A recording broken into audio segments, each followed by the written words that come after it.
Welcome to the KMS School Science Update. My name is Alan Bellatoni, and it's October 2nd, 2025, and I'm your science anchor, bringing you to the news from the world of science and beyond. In our final segment of mathematics, students were seen mastering the turtle head multiplication. Congratulations on a job well done.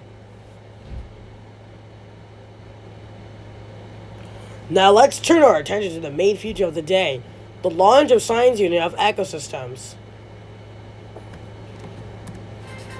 Science, science, biology and chemistry. Science, science, physics and earth and space. Science.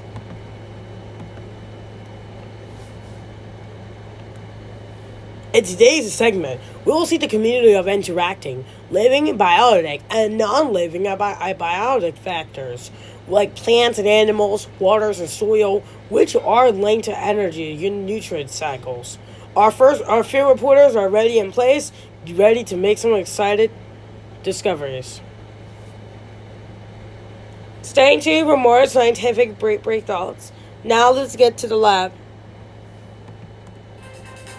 Science, science, biology and chemistry. Science, science, physics and earth and space. Science. My name is Isabella Leota. Like Mutt said, we will be talking about ecosystems. Now let's get over some vocabulary words. Bob, would you like to go ahead? Sure, Bella. Our vocabulary words that we will be going over are ecosystem, biotic factors, organisms, species, population, community, and habitats. Now let's talk about the ecosystems. It's all the organisms that live in together in their physical environment with biotic and abiotic factors. For example, oak trees and coral reefs. Oak trees and coral reefs are the critical parts of the respective ecosystem because they are a keystone or foundation species. This means they form the structural environment, providing food, shelter, and resources that an entire community of organisms depends on the survival. Everything is connected in the ecosystem. Everything is connected in the ecosystem through the complex network and feeding relationships. Resource dependently and the recycling processes using a concept of a food web and illustrate how energy flows from one organism to another, while also highlighting the critical role of non-living abiotic factors like water, air, and soil. In order to survive, ecosystem needs certain basic components, such as energy, mineral nutrients, carbon dioxide, water, oxygen, and living organisms. Now we're talking about the factors. We have two different types of factors. So let's break them into parts. So first we have an ecosystem, which is both living and non-living things. First, we will talk about the biotic factor. A biotic factor are the living part of the ecosystem. That includes all the parts of an animal. It includes dead organisms and dead part of the organisms, such as leaves and the organism waste products.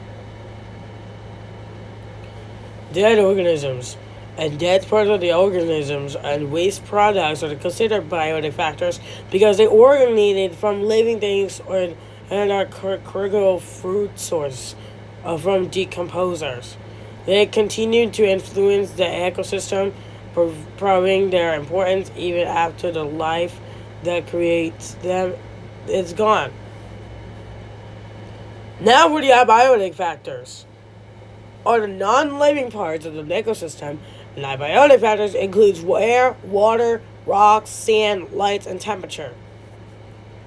Air, water, rock, sand, and light, and temperatures are abiotic factors because they are non-living chemicals and physical parts of the ecosystem. These factors are fundamental because they shape the environment and provide the essential resources to determine when, where, when, and how living organisms can survive and grow.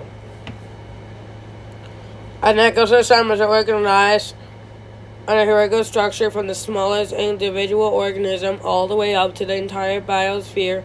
This framework helps scientists study how living things interact with each other and the non-living environment and the complex web of life. Now we're talking about the organisms and the species. The organisms are all the individual living things. You, an ant, and plant, and a bacterium, and your intestines.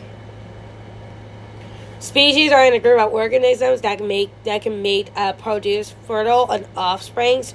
All humans are members of the species Homo sapiens. All black widows spiders, or the member of the species, literally the dust madkins. An organism lives in the part of the population.